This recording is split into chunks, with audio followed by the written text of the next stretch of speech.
Good morning, everyone. One of the things that people come to me for as a dog trainer is getting their dog to listen. So I want to take a few minutes and explain to you why your dog is not listening.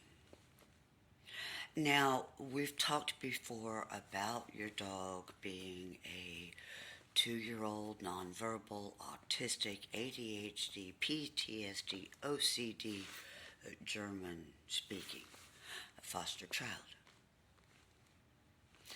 When we teach a dog a behavior, the only thing that we're ever going to teach them is that this sound means this is what I expect, and that's it.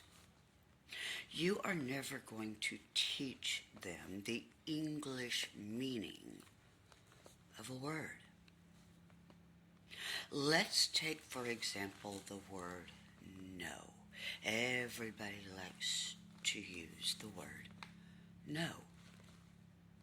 But stop and think for just a minute. What does the word no mean? Don't. Stop.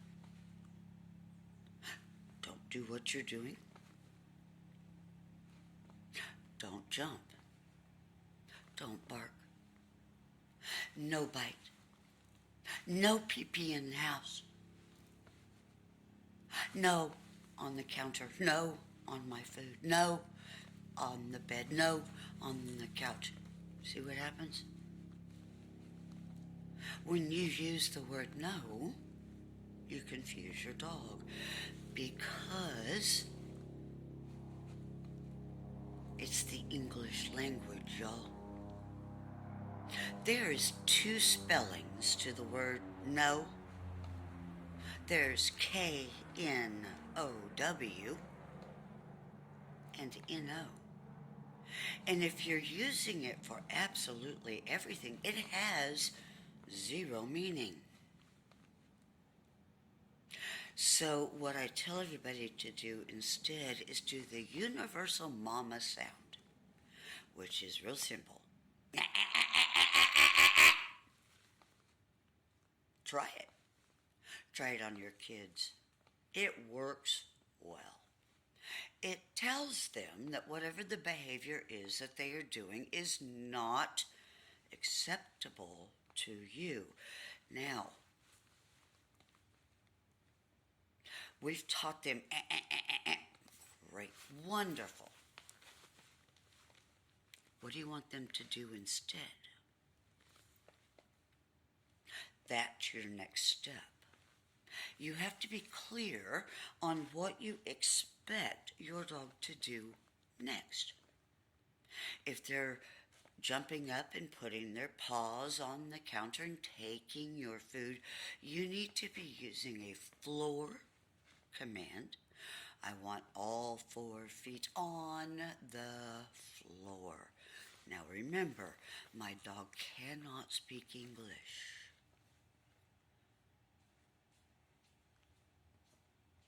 One of the things that everybody does is they talk to their dogs in full sentences. Well, your dog doesn't speak English, so why are you talking to them in full sentences?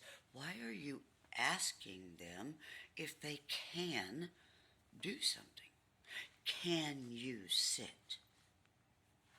Well, it's obvious that your dog knows how to sit. They just don't know there's a word that goes with it.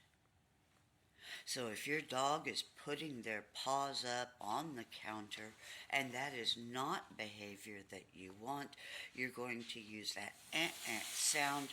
You're going to use your floor command, and then you're going to tell them what you want them to do instead. Out. Get out of the kitchen. Back up. Sit. I don't want you to jump on the counter. I want you to sit instead. You have to be clear in your expectations. Now here's the other thing, and this is the big one, y'all. When you teach your dog a word, why are you getting frustrated? Why are you getting irritated at a 2-year-old child that doesn't speak your language? Now, some of you can speak other languages other than English, and that's awesome. But I'm going to show you just an example for those of you that don't speak another language. If I look at you and I say, Sprechen Sie Deutsch, do you understand those words?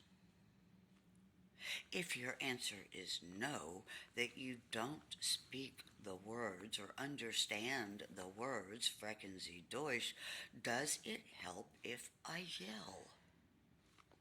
Sprechen Sie Deutsch! Does that help you to understand the word? No. Now, in both sentences, the only thing I asked you is, do you speak Dutch or German? That's it.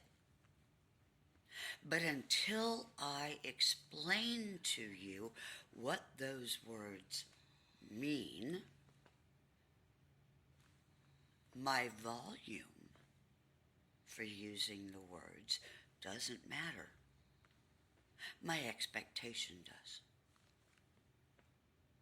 If I told your dog Oreo, and every time I said the word Oreo, I pushed their butt on the floor, what would they think Oreo meant? They would think it means sit. They don't understand the English word sit. So when you're training your dog, my biggest piece of advice to you,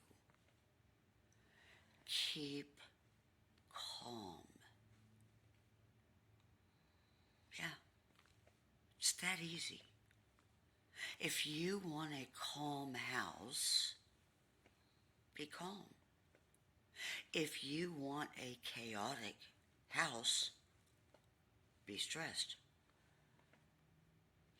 If you are stressed, your dog is going to sense that. They're going to feel that. Problem is, they don't know what you're stressed about. So then they become reactive to everything because they don't know what mom or dad is stressed about, so they don't know what to protect them from. Does this make sense? When you're training your dog, the biggest piece of advice I can give ever is learn to control you. Control your responses. Control your facial expressions. Control your body language and your tone of voice. Don't get frustrated. Be persistent. Use the same word every single time with the same expectation every single time, and you will find very quickly that your dog will learn. If you have any more questions, feel free to call me or send me a text. You can find me here or on Facebook or Instagram or YouTube or any of the other social media platforms. Feel free to reach out to me. Go on my website, www.gentlecanines.com. Send me a message. Send me an email. I will be more than happy to help you out where I can. Have a great day. I'll talk to you later. Bye.